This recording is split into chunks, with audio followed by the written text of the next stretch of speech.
Hey guys, my name is Ryan. And my name is Miska. And welcome to Overwatch Central. So the meta overall is in a pretty solid state right now. Every hero to an extent is viable in tons of situations, and really it's kinda nice to make this kind of video, where we're going to cover all of the heroes in Overwatch and discuss when and where you should consider picking them up. Now it's not just a simple pick Torbjorn on them Barney, pick a Zen with a Lucio, that kind of thing, but we will mention some red flags for situations where the hero in question may not be the smartest of choices. But for the most part we'll be covering what situations these heroes are strong picks in. We will mention maps if they seem appropriate, but a lot of these heroes you can play on all kinds of game modes. We do have a lot to get through, all 24 heroes, so we're going to get started.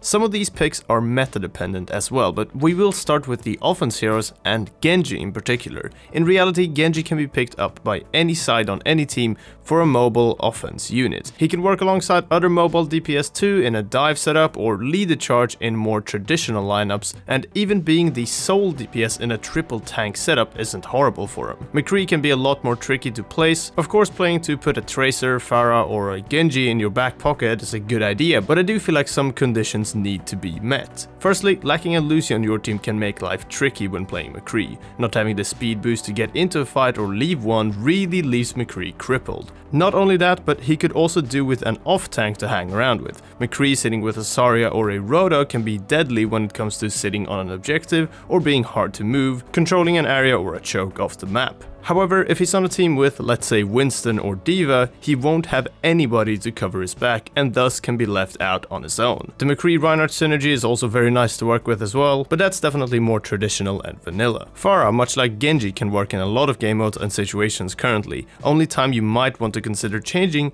is if the team picks several counters to use, such as hit scans, Diva or a Zenyatta. Reaper is struggling currently when it comes to just viability. Control is still Reaper's strongest game mode, but running into a Diva can soon change that. Winston Roadog compositions are a strong choice for the edgelord though. As for Soldier 76, you pretty much always want one if you can help it. Sombra can and does work as part of more mobile divey compositions. Great for using if you need to just win one team fight to win a game. Never write her off entirely, but she's definitely a little bit more niche. And finally, Tracer, much like Genji, can find and place pretty much anywhere in any team, including defense on some maps. Overall, when it comes to DPS options, you have a lot of freedom and choice, so basically play what you're good at.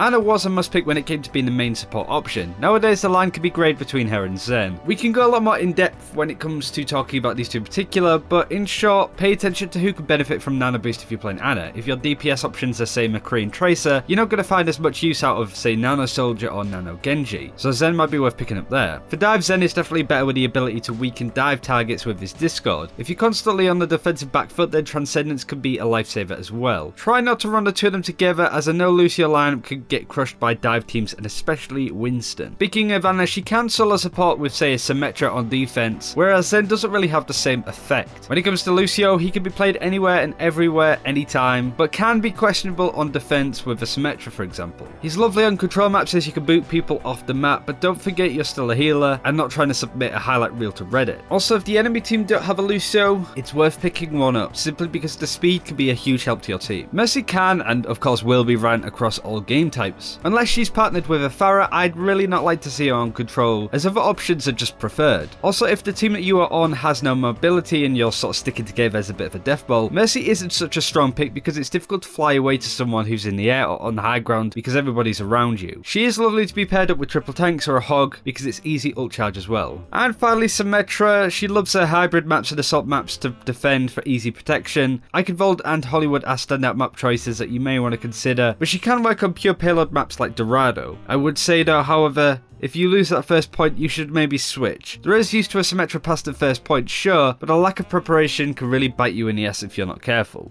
Next up is tanks. For the most part, these can be part and parcel, and much like the DPS options, whatever you're best at is really what you should play. Diva is becoming one of my favorite team assets currently actually. If just double hit scan or Roadhog on the enemy team, then you might want to pick her up for the damage mitigation in combination with a Rinehart. She can do a lot there. She can do a decent amount of damage herself as well. Only heroes you might want to consider switching off Diva for is a Mei on the enemy team, or most especially a Zarya. Maybe you can need to Graviton Surge here or there, but most of the time time, her laser will eat you alive. Marisa is another interesting choice. In short, she's great for barrier bolstering and throwing a lot of damage at enemy shields. I like her on pure payloads myself, and of course Sanctum on Nepal. Don't underestimate her at all. Right, let's go over Rinehart and Winston together because they're kinda complicated. Rinehart is good when not running dive. He's definitely better with heavier heroes that don't move as much, so Diva and Winston are sorta out of the question there. Also, if the enemy have a Rinehart, I'd be more inclined to play Rinehart than Winston myself, but that definitely depends on your comp more than anything. If the enemy do not have a Lucio as one of their supports, then Winston is great, but watch out for Roadog and Reaper who can eat you alive fairly quickly. For control, I pick Winston, apart from on University on Oasis, Sanctum on Nepal, and sometimes Control Center for Li Jiang. But again, depends more on your team comp than maps. Roadog is a one-man band in all honesty. If you play him well enough, you can fit him on all kinds of teams. If you're not getting your picks yourself, however, you're essentially feeding the enemy a lot of ult charge, so beware of your contribution to your team and make sure that you're not giving up too much ult charge to the enemy instead. Zarya, much like Diva and Roadog, can be swapped out freely for whichever one you're best at. She's great at burning down enemy Divas if they're causing issues, but also can really snowball with high charge and high damage. Still the best choice, I think, for the off-tank role, but again, if you can play Hog or Diva much better, then you should probably pick them instead. She's a much more middle-of-the-park hero, but much stronger on attack than defense for sure.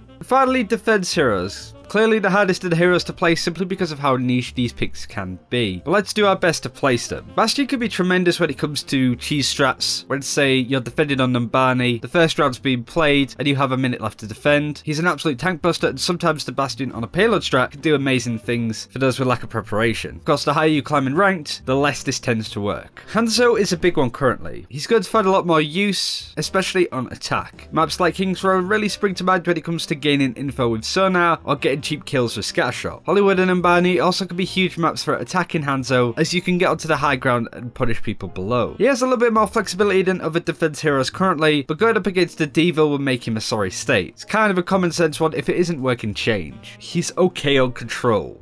I don't know what to say about that really. Junkrat is an exceptional pick for tight chokes such as the Numbani High Ground, the Dorado First Choke, Assault Maps, and Eichenwald. Any points are a little bit more open, points Junkrat will just struggle on. And if it's not working, you'll have to change quickly, otherwise you'll run the risk of tilting your team. Please don't bring out the I'm top of damage excuse, please. May is another last-ditch attempt hero and is great on defense and also at the end of payload maps. The ultimate is a great way of clearing enemies off the point in overtime, otherwise they will get frozen and die. But definitely if there is a tight chunk that the enemies have to walk through that the wall can actually cover, then grab a May for it. Examples of this are Eichenwald and Hanamura in particular. Torbjorn can basically do Bastion's defending job a little bit better. Hollywood is Torb's choice of map alongside Numbani and Eichenwald. It can be great on assault maps, but I would stay clear of pure payload and of course control. Simply because if you get put on the back foot, it's very difficult to replace that turret and to stand your ground. And finally Widow. Gibraltar is definitely her map and King's Row can be a dominating one for her too. Please stop playing control if you can help it, but nowadays I'm more inclined to run an offensive Widowmaker than a defensive one, especially if you can keep the pressure on. She's very much like Roadhog. If you're not getting the picks, then you need to change. But that is all of the heroes in the game currently. Thank you very much for watching. Do give us your bits of advice when it comes to putting these heroes, what kind of maps they're good on. We've had to be pretty vague with some of them just because we want to get through all of these without going on for too long. But let us know your tips in the comments below, like and subscribe if you haven't already, and until next time, take care, we'll see you then.